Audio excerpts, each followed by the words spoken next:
Magbibigay po tayo ng tulog tips, okay? Mga bagong sleep tips, pero ito depende sa edad mo.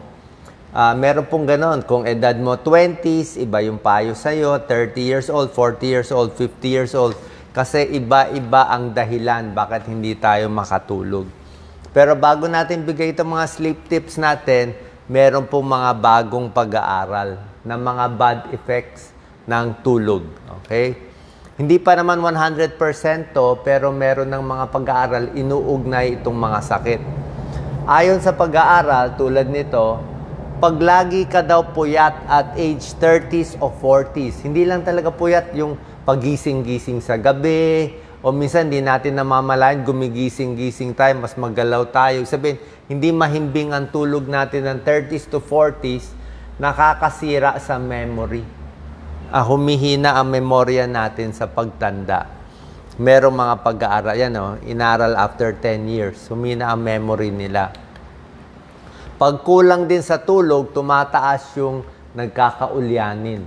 In the future, napapaaga yung ulyanin, yung dementia, yung Alzheimer's, mas prone pag kulang ang sleep or irregular ang sleep. Bakit? Kasi syempre, pag maganda yung tulog mo, especially dapat at least 6 hours ang tulog mo, lampas 6 hours. Kung wala pang 6 hours, ang mangyayari, parang stress yung katawan.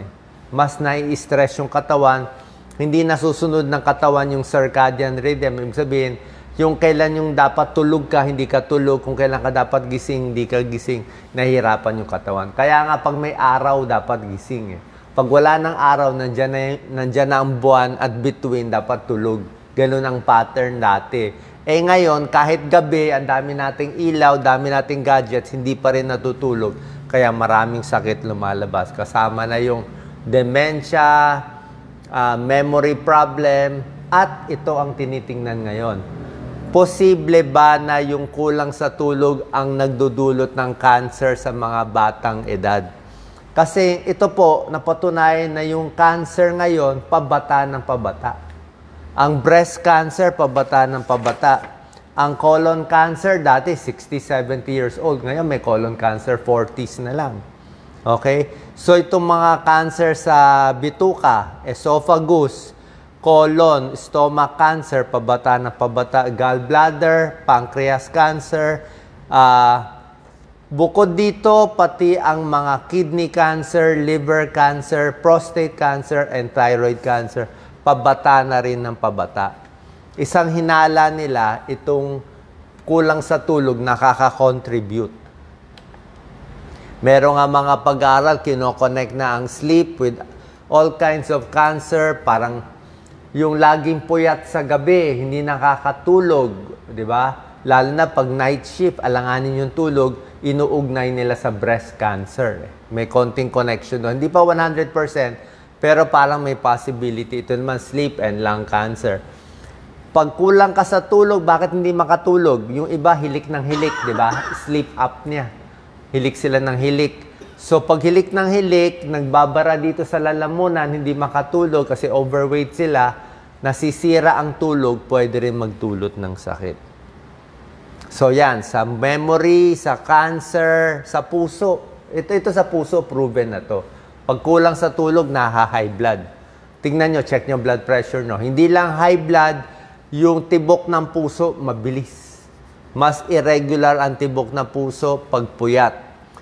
Sakit sa puso, tumataas din pag puyat. At hindi lang yan, syempre, tumaas ang blood pressure, tataas din ang stroke risk. Bukod dito, pati diabetes, pati blood sugar, tataas din. So, maraming problema talaga pag kulang sa tulog.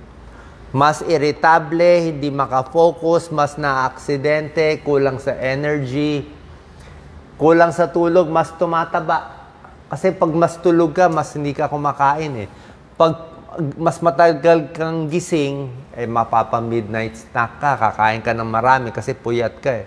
Tataas yung diabetes, sinabi ko sa inyo, masama sa puso, masama sa utak, hihina immune system, mas magkakasakit, mas nadidepress, mas pumapangit ang balat pag kulang sa tulog at mas maagang namamatay. Delikado po.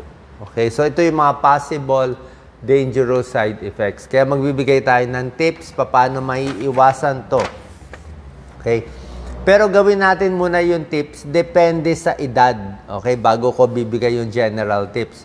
Yung sa edad, pag edad 20s, mga bata pa. Okay, pag bata pa, ang tips natin ay bawas sa cellphone. Kasi yung puyat nila kadalasan, kaka-cellphone sa gabi. Diba? Imbis na magre-relax na, may blue light yan, nakaka-interfere sa tulog, sa paggawa ng melatonin.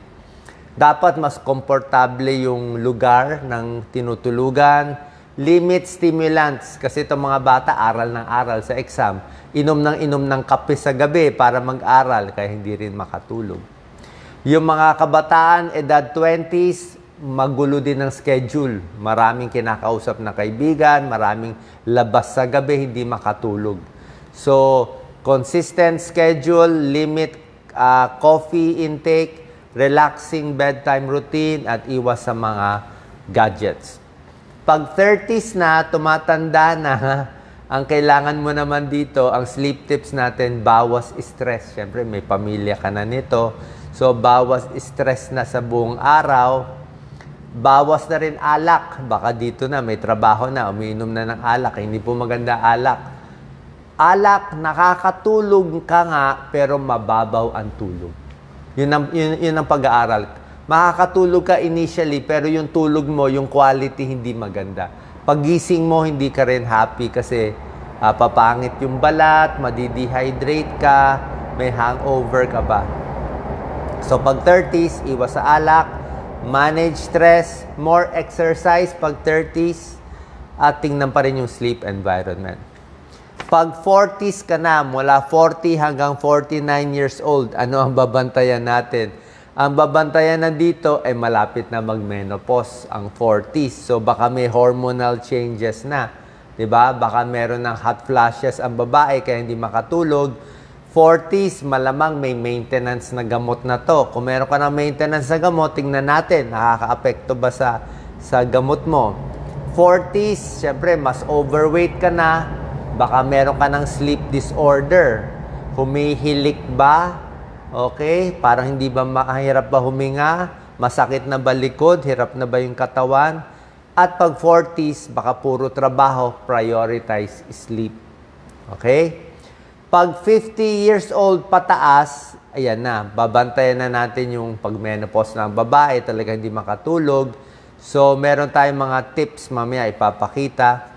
Pag 50 years old na, tamad na mag-exercise. Diba? Pero mas kailangan mo pa rin mag-exercise kahit mabagal metabolism natin para mas makatulog sa gabi. Pag may edad na rin, 50 seniors, ang tip natin, ingat sa siesta. Diba? Siyempre, antukin na to sa tanghali. So, pag matutulog tayo sa hapon, dapat sandali lang, 20 to 30 minutes lang. At kung matutulog kayo sa hapon o tanghali, dapat 3 p.m. o mas maaga pa. Kung alas 4 na ng hapon, huwag ka na matulog. Kasi kung matutulog ka pa ng isang oras, alas 4 hanggang alas 5, hindi ka na makakatulog sa gabi. Pwede mo ipunin yung tulog mo sa gabi. Stay active, more exercise. Mas pagod ka sa umaga, mas makakatulog ka sa gabi. Okay? So, yan yung medyo kakaibang tips natin. At meron pa tayong mga recap nitong 10 tips para mas makatulog kayo. Kailangan consistent sleep pattern. Kung ano oras ang tulog, gawin mo schedule. Pag 10 o'clock tulog. Okay? Hihiga ka at least 30 minutes o 1 hour before. Di ba? Hindi pwede pa iba-iba yung tulog para masanay yung circadian rhythm ng katawan. Ginagawa mong habit para sanay. Tulog 10, gising ng alas 6, alas 7, pupunta sa banyo, dudumi ng umaga, schedule yon para masanay yung katawan mo. Sinasanay mo siya. Yan ang maganda, pampahaba ng buhay. Dapat maganda yung kwarto, hanapin mo yung komportable, malamig, yung kutsyon, tamang-tama, wag sobra lambot, wag sobra tigas. Depende sa higa, depende. Yung iba gusto tihaya, ako mas okay ako sa tihaya. Yung iba side sleeper, kung humihilik, like to si Doc Lisa, malakas humilik. So, side sleeper ka dapat, mas hindi ka humihilik. Yung nakadapa kasi hindi maganda, masakit sa leeg, tsaka naiipit yung mukha. So, pwedeng side, pwedeng left side, or pwedeng tihaya. O pwede rin yung mga may GERD. Yung mga may GERD tulad ko, medyo nakataas yung ulo. Dalawang unan o yung kama medyo nakataas konti. Mga kahit 10, 20 degrees, nakataas siya konti. Okay? Para hindi bumalik yung GERD, yung asim. Okay? Tapos yung neck, dapat tama-tama para hindi magka-stiff neck. So, mag-invest tayo sa magandang unan at magandang kutsyon at malamig. Number 3, tulad na sinabi ko, huwag na magsisiesta pag hapon na. Okay? Pag matagal kasi natulog ka na matagal, hindi ka makatulog sa gabi. At most 20 minutes to 30 minutes lang. Diba? Mas maganda ipunin sa gabi. Number 4, ito, mga cellphone. Pag gabi na po, huwag na mag-isip ng mga kaaway, kinakagalit, yung mga kalaban nyo, yung mga, kung ano mga issue, huwag na mag-isip ng mga meeting, hindi ka makakatulog. Minsan, ayoko rin mag-schedule ng maagang meeting. Yung may meeting ka na 8 ng umaga, hindi ka makakatulog sa gabi, isip ka ng isip. Ako rin, para sa akin, pag gabi na, ayoko nakikita ang relos Ayoko nakikita yung relos Kasi pag nakita mo yung relos, iisipin mo, nako, 10:30 na, hindi pa ako tulog. 11:30 na, hindi pa ako tulog. 1 a.m. na, hindi pa ako tulog. Mas maiinis ka, mas hindi ka makakatulog. So maganda, hindi mo na nakita yung relos, bahala na, mas makakatulog ka. Turn off electronics sa gabi kasi yung blue light, nakakasuppress ng melatonin ng pampatulog. Kape, sabi ko nga, ang kape matagal sa katawan. Actually, up to 9 hours nga daw Yung iba sabi, 4 hours, 9 hours na sa dugo natin yan. So, maganda kung magkakape ka, tanghali or early afternoon.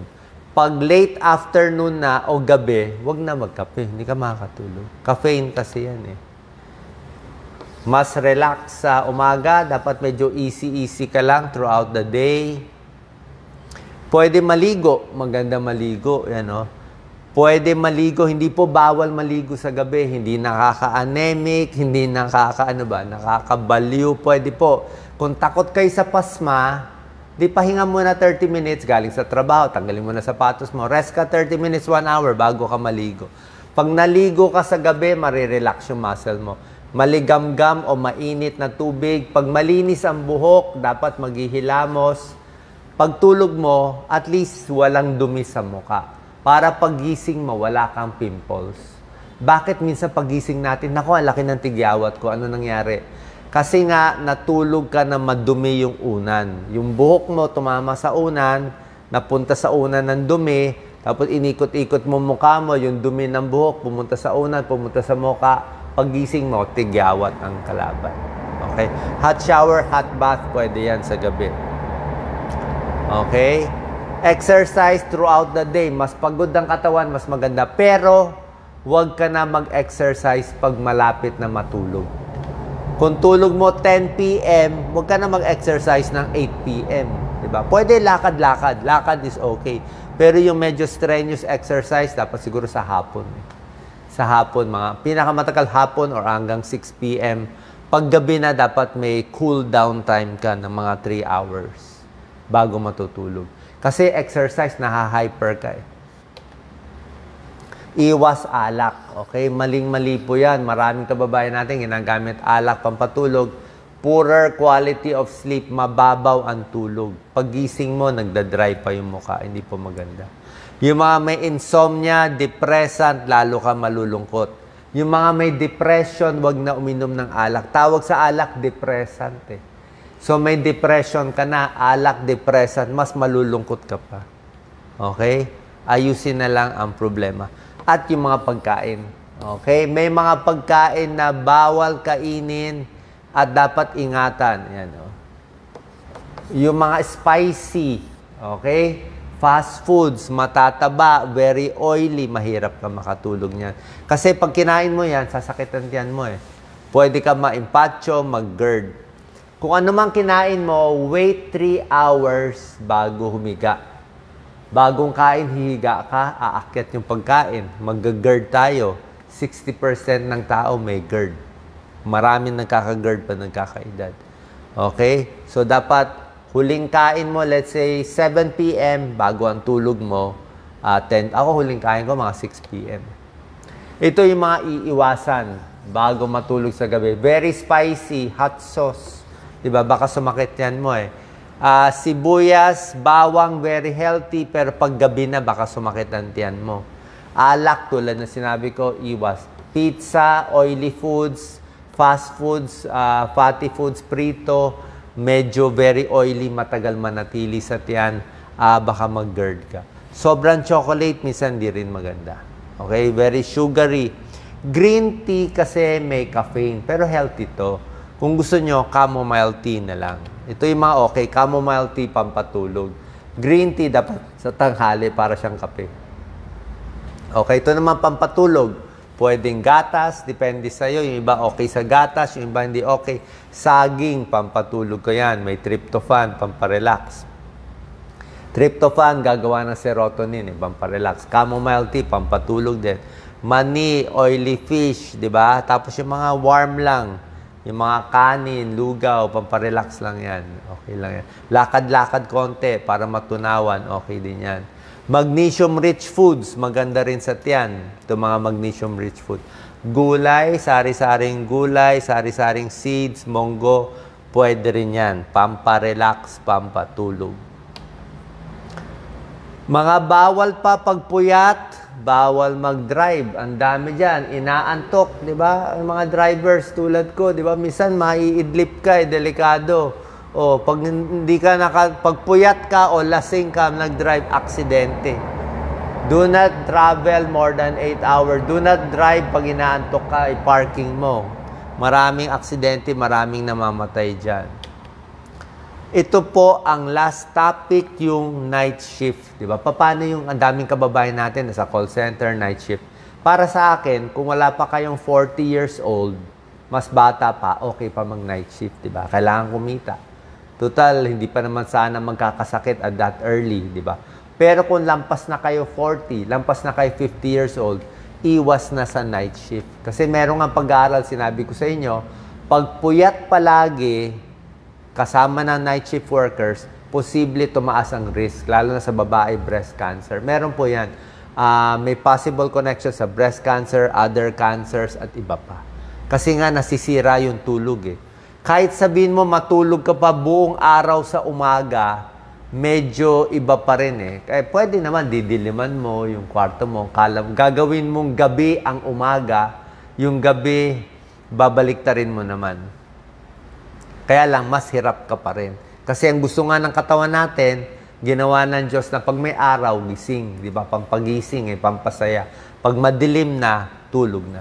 So, mga night shift, usually nag-headache, hindi makakoncentrate, kulang sa energy, prone to accidents, mas nadidepress, mas mainitin ang ulo, at antok na antok sa umaga. Hindi rin makatulog agad. Okay? Sa mga supplement, syempre marami sasabihin, Doc, ano ba marereseta mo? Yung mga sleeping pills na reseta naming doktor, mahirap kunin, mahirap makuha, kailangan pa ng S2 license, tsaka hindi mo rin pwede inumin pang matagalan. At most, inumin lang 2 araw, 3 araw. Mga 3 days. Kasi pag inaraw-araw mo, wala na rin epekto. Magiging dependent ka dun sa gamot. Yung mga supplement, mga melatonin, magnesium at iba pa, pwede naman, kaya lang hindi rin pwede pang matagalan. Melatonin, may konting pag-aaral, may tulong siya. Pero mas maganda pa rin, ayusin yung mga binigay kong tips. Mas okay pa rin yun na tinuro ko sa inyo.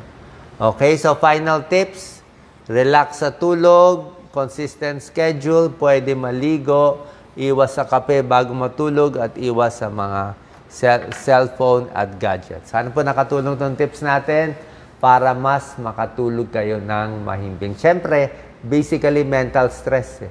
Pag mainitin ng ulo, may problema sa mental health, depressed, mas hindi nakakatulog. Kaya dapat ayusin din natin yung ating stress. God bless po.